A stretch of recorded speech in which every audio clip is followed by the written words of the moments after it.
నమస్తే మేడం. నమస్తే. ఈ ట్విన్స్ ప్రెగ్నెన్సీలో ఎలాంటి డైట్ తీసుకోవాలి మేడం? సో, డయట్ విషయానికి వచ్చేసరికి పాతకాలం నుంచి మనం ఒకటి కామన్‌గా వినే డైలాగ్ అండి.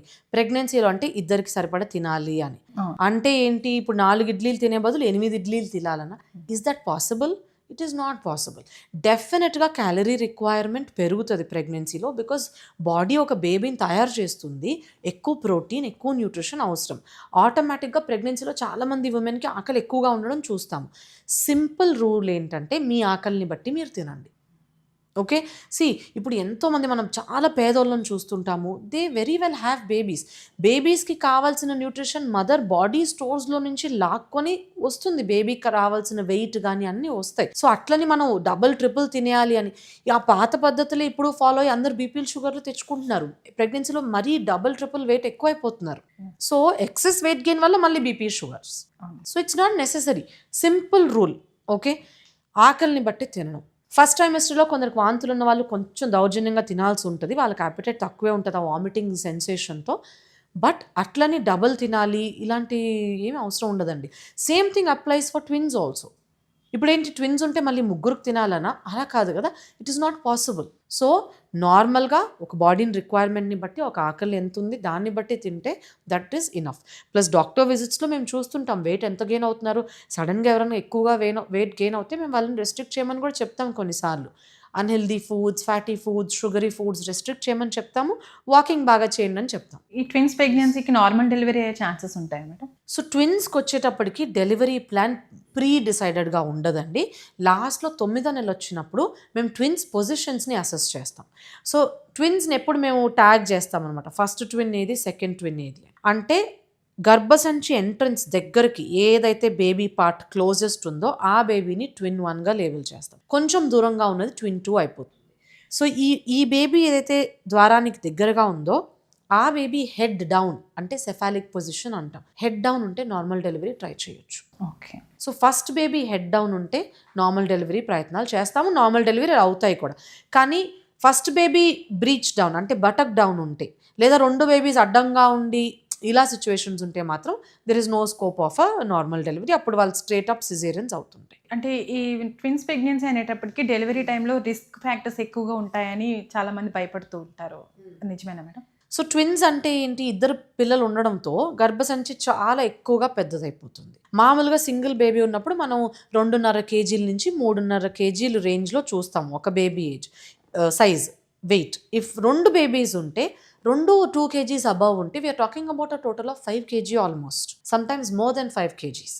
సో, అట్లాంటప్పుడు అంత పెద్ద గర్భసంచి స్ట్రెచ్ అయినప్పుడు ఈ పిల్లలు పుట్టిన వెంటనే గర్భసంచి కొంచెం హెవీ బ్లీడింగ్ అయ్యే రిస్క్ ఉంటుందన్నమాట. ఓకే. డెలివరీ అయిన వెంటనే గర్భసంచి ష్రింక్ అయిపోవాలి. ఎంత ఫాస్ట్‌గా ష్రింక్ అయితే మనకు అంత తక్కువ బ్లీడింగ్ అవుతది. ఓకే. సో, ఇంత పెద్దగా ఓవర్ డిస్టెండ్ అయిన యూట్రస్ చాలా స్లోగా ష్రింక్ అవ్వడంతో కొన్నిసార్లు హెవీ బ్లీడింగ్ రిస్క్ ఉంటుంది. పోస్ట్ పార్టమ్ హెమరేజ్ అని మనం అంటాం. ట్విన్స్‌లో చాలా కామన్‌గా చూస్తుంటాం బ్లీడింగ్ ఎక్కువ అవ్వడం. సో, మేము ముందు జాగ్రత్తగానే ట్విన్ ప్రెగ్నెన్సీస్ గానీ, లేదా ఉమ్మనీరు ఎక్కువ ఉండిపోయి ఎక్కువ గర్భసంచి స్ట్రెచ్ అయిన వాళ్ళకి వీళ్ళందరికీ ముందు జాగ్రత్తగానే బ్లీడింగ్ ప్రికాషనరీగా ఇంజెక్షన్స్ కొన్ని ఇస్తామన్నమాట. So that it can shrink faster అని. ట్విన్స్ పుట్టిన తర్వాత ఆ మదర్‌కి ఎలాంటి ఛాలెంజెస్ ఉంటాయి మేడం తర్వాత పోస్ట్ ప్రెగ్నెన్సీ? సో, మామూలుగానే post delivery it's a challenging phase any వుమన్‌కి. ఎందుకంటే బేబీని చూసుకోవడం is one of the hardest tasks అనమాట. బేబీని ఫీడ్ చేయడం. ఎవ్రీ 2 అవర్స్ కొత్తగా పుట్టిన బిడ్డకి ఫీడింగ్ చేయాలి. ఆ తర్వాత ఒక 20 నిమిషాలు బేబీని బర్పింగ్ చేయాలి. ఆ తర్వాత బేబీ పడుకుంటారనమాట. ఇది ఎవ్రీ 2 అవర్స్ చేయాలి. సో, ఇమాజిన్ దీంట్లోనే పగలు రాత్రి చేయాలి మళ్ళీ. సో, మదర్‌కి డెఫినెట్‌గా నిద్ర తక్కువ ఉండడం అనేది, దాంతో కొంచెం పోస్ట్ పార్టమ్ డిప్రెషన్ రిస్క్ ఇవి కూడా ఉంటాయి. ట్విన్స్ ఉన్న వాళ్ళకి this is double the risk. So, ఒక బేబీని 20 నిమిషాలు ఫీడ్ చేసి పండబెడితే నెక్స్ట్ బేబీకి ఫీడ్ చేసి టైం వచ్చేస్తుంది. So, the mother is continuously 24/7 ఇదే పని మీద ఉంటారనమాట. సో, ట్విన్స్‌ని చూసుకోవడం ఇంకా ఛాలెంజింగ్. సో, మదర్స్‌కి ఫస్ట్ ఆఫ్ ఆల్ ఇద్దరు బేబీస్‌కి సరిపడా మిల్క్ రావడానికి అడిక్వేట్‌గా న్యూట్రిషన్ ఉండాలి. ఇద్దరు బేబీస్‌కి సరిపడా టైం ఉండాలి. ఇద్దరిని ఫీడ్ చేయాలి, ఇద్దరిని బర్పింగ్ చేయాలి. సో, ఎక్కువ మంది ఫ్యామిలీలో హెల్ప్ చేయాల్సిన సిచ్యువేషన్ ఉంటుంది. సో, మదర్ ఫీడింగ్ చూసుకుంటే ఇంకెవరన్నా బర్పింగ్ పని చేసుకుంటే అప్పుడు మదర్ కొంచెం రెస్టింగ్ టైం ఉంటుందన్నమాట. So, it is not easy. మామూలుగా ఒక్క బేబీని పెంచడమే చాలా కష్టమైన పని ఫిజికల్గా, మెంటల్గా, ఎమోషనల్గా ఇద్దరిని బేబీస్ని చూసుకోవడం అంటే that is even more challenging. So post partum depressions ఇవన్నీ ఇంకా ఎక్కువగా చూస్తుంటాం వీళ్ళల్లో. సో అడిక్వేట్ ఫ్యామిలీ హెల్ప్ ఉండాలి. కమల పిల్లలు ఉన్నప్పుడు హెల్ప్ చేయడానికి 2-3 ఆడోళ్ళు ఉండాలి.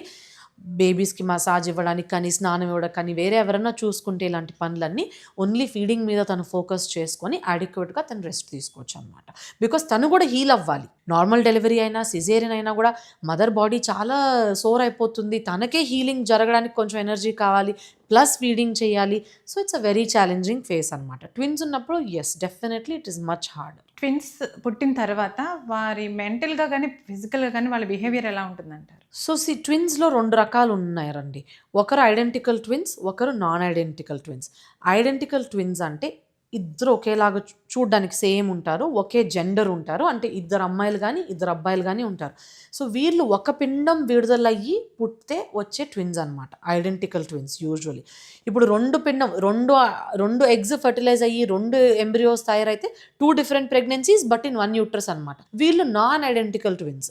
అప్పుడు ఒక అమ్మాయి ఒక అబ్బాయి ఎలాగైనా ఉండొచ్చు, కొన్నిసార్లు 2 అబ్బాయిలు 2 అమ్మాయిలు కూడా ఉండొచ్చు వీళ్ళు. మ్యామ్, ప్రెగ్నెన్సీ స్టార్ట్ అయిన తర్వాత ఒక అమ్మాయి పుట్టాలి లేదా అబ్బాయి పుట్టాలి అని ఎలా డిసైడ్ అవుతుంది? అంటే ప్రెగ్నెన్సీలో అంటే గర్భసంచిలో ఎలా అది ఫిక్స్ అవుతుంది అని? సో ఇప్పుడు ఆడవాళ్ళకి క్రోమోజోమ్స్ XX ఉంటాయి, మగవాళ్ళకి క్రోమోజోమ్స్ X అండ్ Y ఉంటాయి అన్నమాట. ఓకే, సో ఇప్పుడు అమ్మాయి ఎగ్ నుంచి ఎక్సే వస్తుంది, బికాస్ తనకుండేది 2 ఎక్స్లే కాబట్టి.